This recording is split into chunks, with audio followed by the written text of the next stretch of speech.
Bonjour et bienvenue dans ce nouveau podcast 3 minutes 3 questions consacré à la compréhension de la dénutrition. Notre invité est le docteur Karim Ouali. Docteur Ouali, bonjour. Bonjour. Question 1. Comment diagnostiquer la dénutrition ?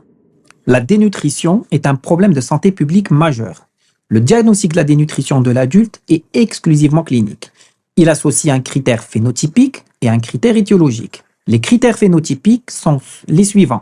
Soit le patient a un indice de masse corporelle inférieur à 18,5, soit il a perdu du poids plus de 5% en un mois, ou plus de 10% en 6 mois, ou plus de 10% par rapport au poids antérieur à la maladie, c'est-à-dire le poids de forme. Les critères étiologiques sont les suivants. Premièrement, toute diminution des ingestats, des situations de malabsorption digestive, mais aussi des situations d'agression, soit par des maladies aiguës ou chroniques en poussée, ou une maladie maligne évolutive. Question 2. Quelles sont les situations favorisant la dénutrition ?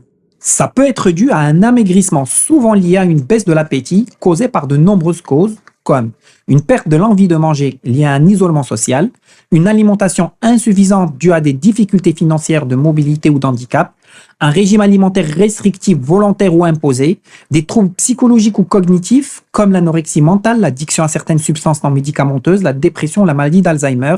La perte d'appétit peut être due aussi à des douleurs prolongées, à une maladie chronique ou à un alcoolisme.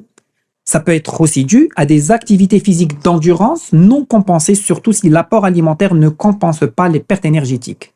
À une maladie infectieuse, une hypothyroïdie, des brûlures ou plaies étendues qui augmentent les besoins en énergie du corps. À des troubles digestifs chroniques qui sont fréquemment en cause dans la perte du poids, nausées, vomissements, douleurs abdominales, constipation sévère, dyspepsie, mauvaise digestion, une malabsorption intestinale, de la maladie cœliaque ou la maladie de Crohn.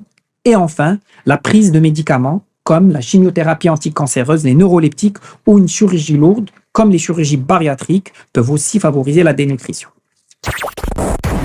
Question 3. Quelles sont les conséquences de la dénutrition ? Les répercussions de la dénutrition sont multiples. Une diminution de l'immunité se traduisant par des infections plus fréquentes et plus sévères, et notamment bronchopulmonaires, intestinales, surinfection de plaies, une moins bonne réponse immunitaire après vaccination, une faiblesse des muscles, des bras, des jambes, responsable d'une diminution de l'activité physique et d'un risque de chute, surtout chez les personnes âgées. Une irritabilité, une tendance dépressive, des difficultés de concentration et troubles de la mémoire, un dérèglement hormonal avec aménorrhée, retard pubertaire, diminution de la libido et de la fertilité, une tendance à avoir froid par dérèglement de la thermorégulation. En conclusion, il est extrêmement important de peser les patients à chaque consultation et de le noter dans son dossier médical, car on peut être en surpoids, voire obèse, tout en étant dénutri avec tous les risques précités.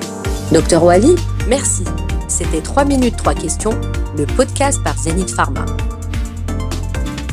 Ne ratez pas notre prochain épisode sur la dénutrition chez la personne âgée avec le docteur Karim Ouali, nutritionniste, phytothérapeute.